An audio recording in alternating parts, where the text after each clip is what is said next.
Oke, kita langsung menuju ke Bang Herzaki, Andro. Baik, Bang Herzaki, kami juga ingin tahu persiapan dari Hovifah Indar Parawansa Emil Dardak untuk debat perdana malam hari ini yang tentunya ditunggu oleh masyarakat di Jawa Timur. Bang Herzaki yang baru tiba, komentarnya Bang. Ya, yang pasti hari ini Bu Hovifah dan Mas Emil Dardak sangat siap untuk menghadapi debat.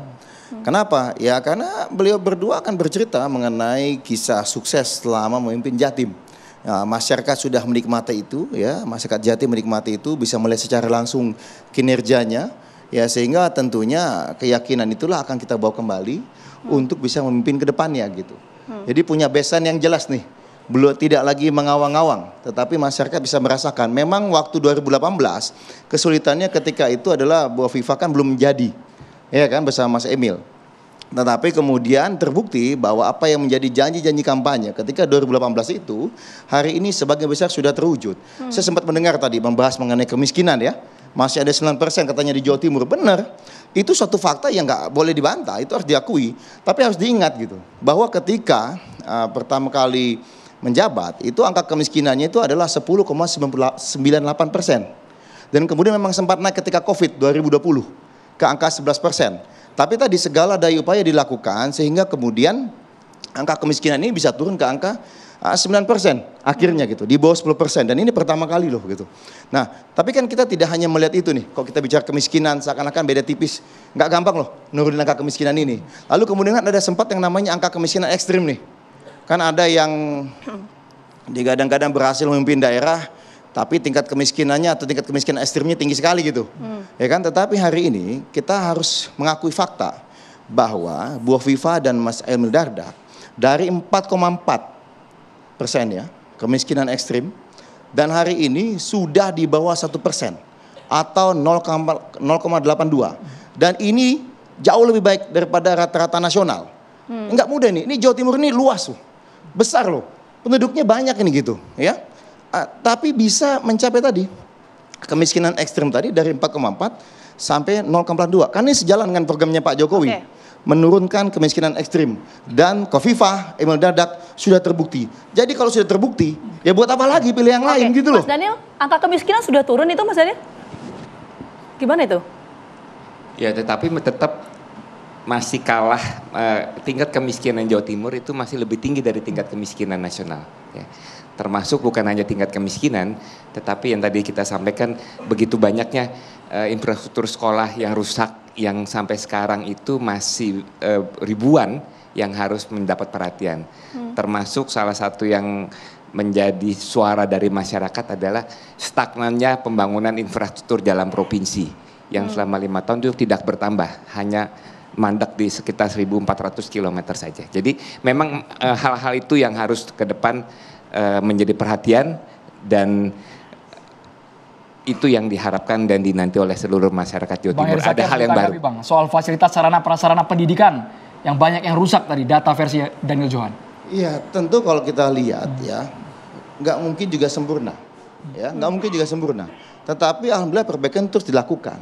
Nah, lalu kita bicara mengenai jalan tadi, kita ada yang namanya pembangunan Pansela ya, infrastruktur terjadi kok, ya berjalan dan banyak kemajuan.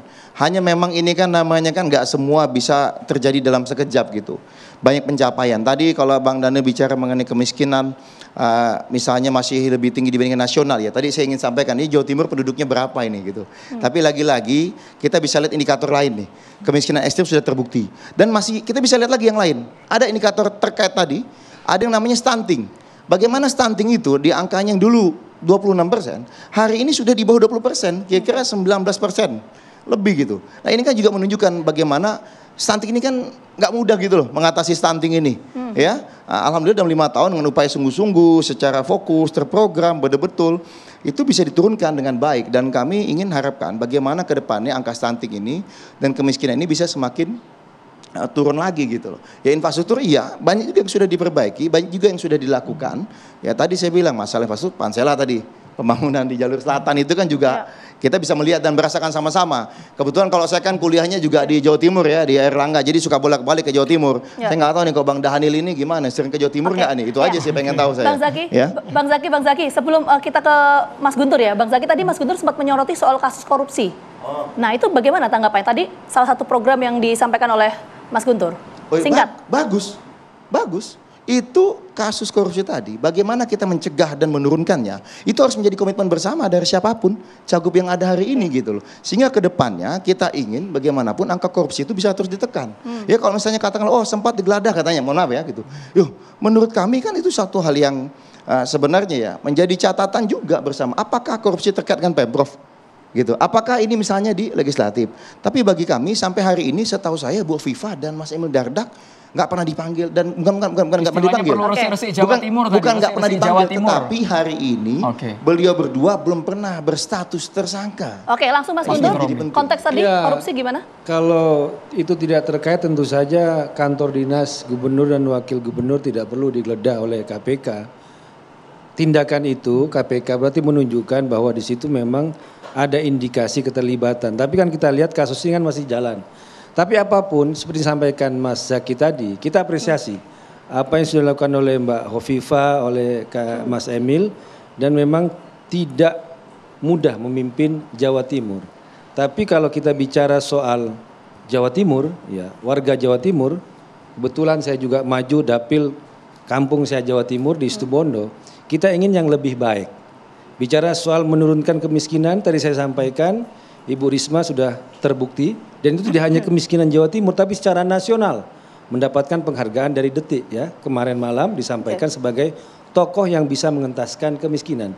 Jadi Ibu Hovifa baik, tapi kita ingin yang lebih baik. Nah, makanya kita menyodorkan Ibu Risma dan Gus Han yang secara rekam jejak memiliki bukti untuk melakukan resik-resik, membersihkan Jawa Timur dari korupsi, dari kemiskinan, dan lain sebagainya. Masyarakat ingin bukti dari para cagup dan juga cawagup di Jawa Timur. Nanti akan kita berikan porsi kepada para panelis, Prof. Kacung Marijan dan juga Mas Khairul Umam untuk bertanya langsung kepada Bang Herzaki. Sesaat lagi pemirsa, tetaplah bersama kami.